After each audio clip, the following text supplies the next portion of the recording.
Welcome to the Inclusive Green Economy Lecture Series. This time around, we are featuring e-mobility for sustainable transport, opportunities, challenges, and pathways in Eastern Africa. Why is sustainable transport very important for Africa? All we know that there are increasing debates on sustainable energy transitions as a means of ensuring sustainable inclusive economy transitions. But we know that transport sector contributes over 25% of global energy-related carbon emissions. And most cities in Africa, including Kampala, Nairobi, Lagos, and many others, suffer from poor air quality. But at the same time, the fossil fuels dependency increases both economic and climate vulnerability.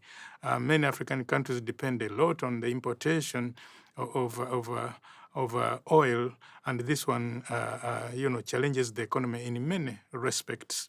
But e-mobility, on the other hand, also aligns very well with climate goals under the Paris Agreement, for example, but also under the Sustainable Development Goals 7, 8, 9, 11, 12, and 17 are well aligned with the e-mobility aspirations.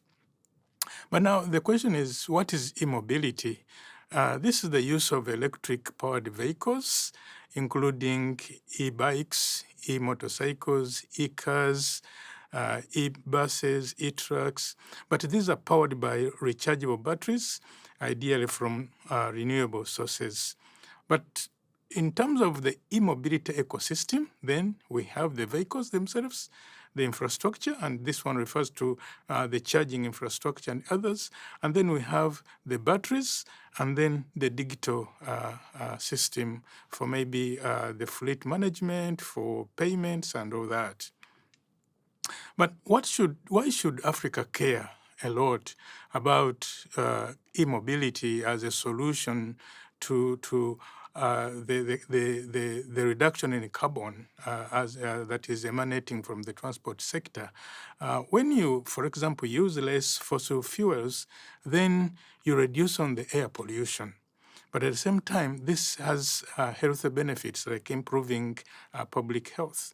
Uganda alone has over 1.2 million motorcycles, and there is an opportunity for these to transit into e-motorcycles. And if that one is done, air pollution will drastically reduce, and we shall have admirable health outcomes. But at the same time, from the economic perspective, many African countries depend so much on the importation of oil. And in the importation basket of these countries, oil is a significant, percentage. But once we, transit to e-mobility, then we shall reduce this over-dependency on oil imports. But at the same time, Africa is still having an opportunity because there is a limited vehicle penetration, and so there is a very high potential to leapfrog fossil fuel technologies for the case of Africa. But in terms of industrialization, again, there is a great opportunity to stimulate green industrialization and job creation through this transition mechanism. And I want to argue that actually e-mobility offers Africa a second chance to a green industrial revolution. But in terms of the landscape in Eastern Africa, what is happening? The question is, what is happening? I'm going to give a few examples of what is happening in some countries. For example, in Uganda, we have the Kira Motors. This is a flagship activity that is actually producing e-buses, the solar hybrid innovation, but also there is a local assembly taking place. And this Kira Motors started as a research project at Makerere University, but now it is, taken over by government, and it is working wonderfully well in terms of ensuring that the country produces e-vehicles. And also there is the Border Week, which is a local assembly of electric motorcycles in Uganda, and this one is targeting urban and peri-urban mobility. But at the same time, there are some efforts in the Ministry of Energy, Energy and Mineral Development, where there is a pilot program that is intended to guide the entire country in terms of how do we move into e-mobility. And in the Kampala Capital City Authority, the installation of the e-vehicle charging stations across the city is being worked on. And so Uganda has some activities that have taken place in as far as moving to e-mobility is concerned. In Rwanda, there is the Uppersant, which is operating the e-motor taxis, and this is working very well with some innovation of battery swapping on, at certain stations. But also, the government has been very supportive in terms of economic policy instruments. And in this case, we see that in Rwanda, there is a import duty exemption, but also other incentives for electric vehicles and spare parts. And in Kenya, we have the Bisago, the pay-as-you-drive electric buses for public transit, and this has been integrated with the local operators. There is also the ROM, which is the development and deployment of electric delivery motorcycles and utility bikes. In Tanzania, we have the railway sector, the standard gauge railway, which is going to be electric, and it represents a great opportunity for e-mobility.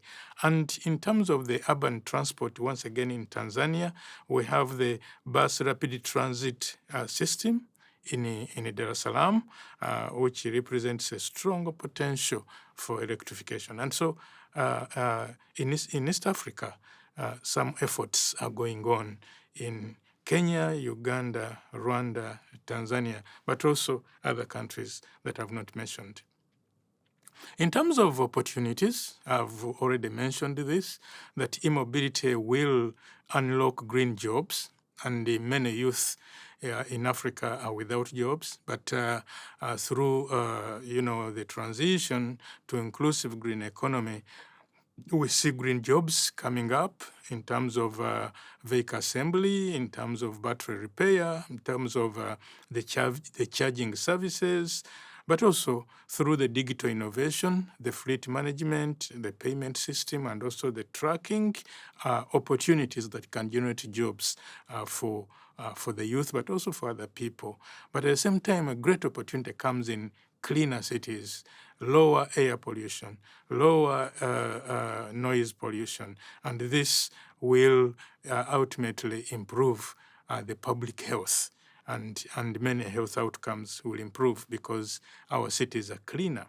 But another very important aspect is the regional value chain. When you take an example of the Democratic Republic of Congo, it has a lot of cobalt, a lot of lithium, a lot of nickel and copper, and these are very, very critical in the production of the EV battery. And as a result, so it means that the deposits in the Democratic Republic of Congo can enhance the assembly in Kenya, in Rwanda, or even in Uganda. And I want to emphasize that there is great opportunities that can come with e-mobility, the jobs, the industrialization, the digital transformation, the cleaner cities, and even the regional value chain. In terms of the policy and regulatory landscape, I want to say that Rwanda has worked as a pioneer to have the first national e-mobility strategy in sub-Saharan Africa. And then I've also talked about other economic policy, incentives, like the import duty exemptions that I've talked about before. But also Kenya has tax incentives for EVs, but also it has an EV policy framework being worked on. Uganda has a transport master plan, 2018 to 2040, but includes the operationalization of the e-vehicles and the related infrastructure. Where shall the charging stations be and all that? But at the same time, Uganda has an energy efficiency and conservation bill before Parliament, and this one is a great promise to green transitions in terms of energy. But at the same time, the government of Uganda is very much intentional on science, technology, and innovation. And in the office of the president, there is a minister in charge of science, technology, and innovation. And this ministry is actually the one that is overlooking, that is in charge of the Kira Motors and many other technological innovations that are green, that are being prioritized by this Science, Technology and Innovation Secretariat in the Office of the President. And so there is a great, promise that is coming in as far as the commitment of government, in as far as trying to come up with the policy and regulatory framework as an anchor to e-mobility. However, there are some strategic gaps which I can mention here, but also which I'll maybe recap when I come to look at the challenges. There is the absence of e-mobility standards, incentives, battery disposal mechanisms, low-quality batteries and other spare parts, but also the technical or engineering inadequacies, also issues to consider here, even when we think about the policy framework, even when we think about the regulatory framework. These frameworks must come in to solve the gaps that we see in these aspects. In terms of the challenges, as I've mentioned before, there are some gaps here and there, and one of which I can talk about is the high cost of the EVs and the infrastructure. And many developing countries really struggle with the, rationalizing resources for infrastructure, for roads, for others. And so there is this issue, which might really call for maybe PPPs to come into effect so that we can have the private sector participating together with the government. And then when you talk about the infrastructure inadequacy, in Uganda, for example, there are less than 10 charging ports, 10 charging spots. And as a result, then, it means that is inadequate, but also the grid instability, the power outages and all that in the rural areas, this can be a threat. So if you want to charge your vehicle, your motorcycle, or your bike, and then there is no electricity in your area, then it poses a problem.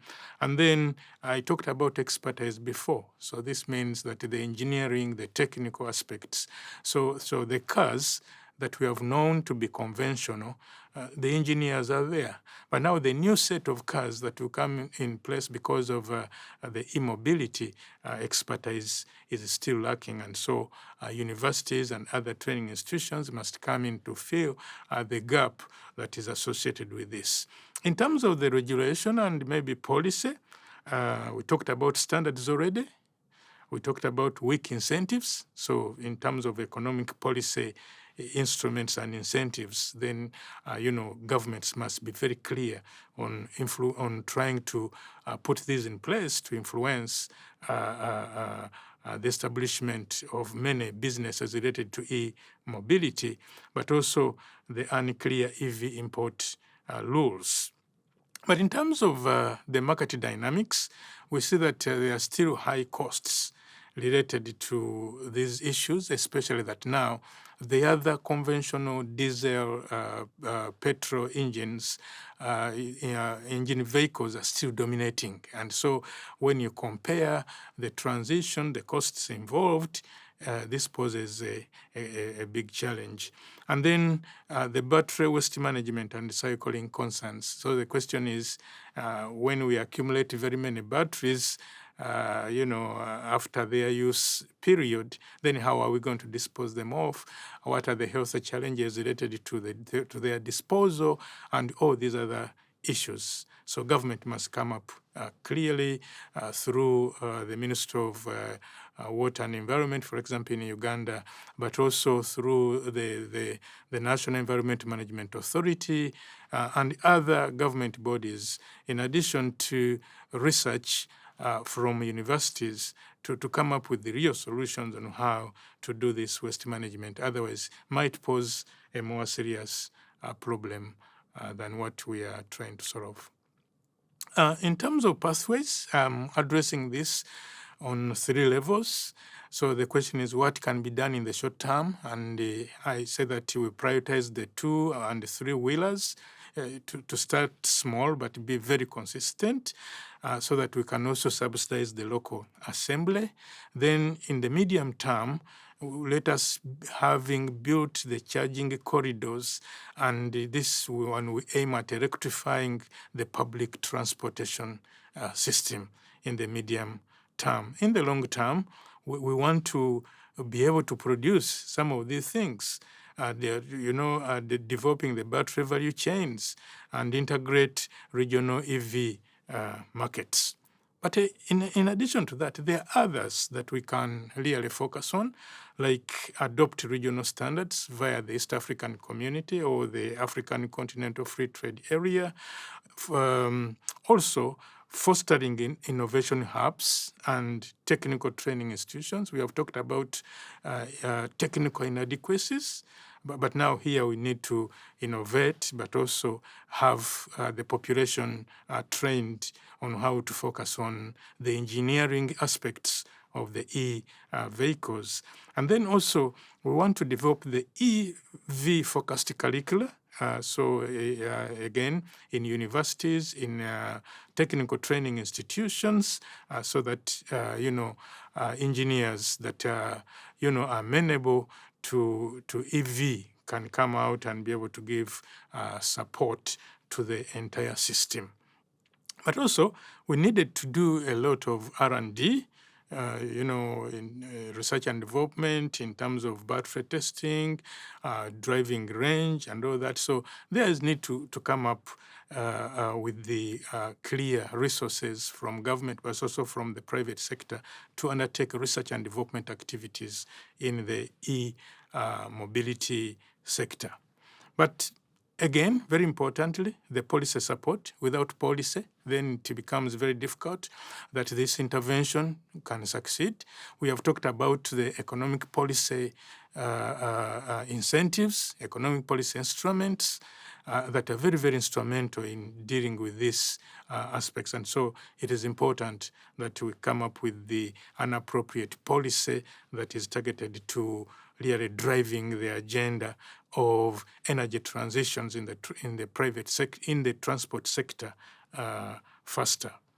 But also, there is need to do some studies, the behavioral studies on public acceptance and willingness to pay for the vehicles, the e-buses, the motorcycles, and others. So this, if Africa needs to, therefore, prioritize a particular way of phasing these activities. The activities might be enormous, activities might be expensive, but how are we phasing them up so that step by step we can reach the target? In terms of conclusion, I want to emphasize that e-mobility offers clean, efficient, and inclusive transport solutions, very clean, efficient, inclusive, but we need to do something for us to be there. The policy must be good. The technical expertise must be in existence. Our worries of disposals must be worked on, and others. And Africa has a unique chance to leapfrog to EVs and sort of transit from the ICE, technology of cars to more EVs. Because of the limited, penetration of vehicles in Africa, there is still a great opportunity to leapfrog.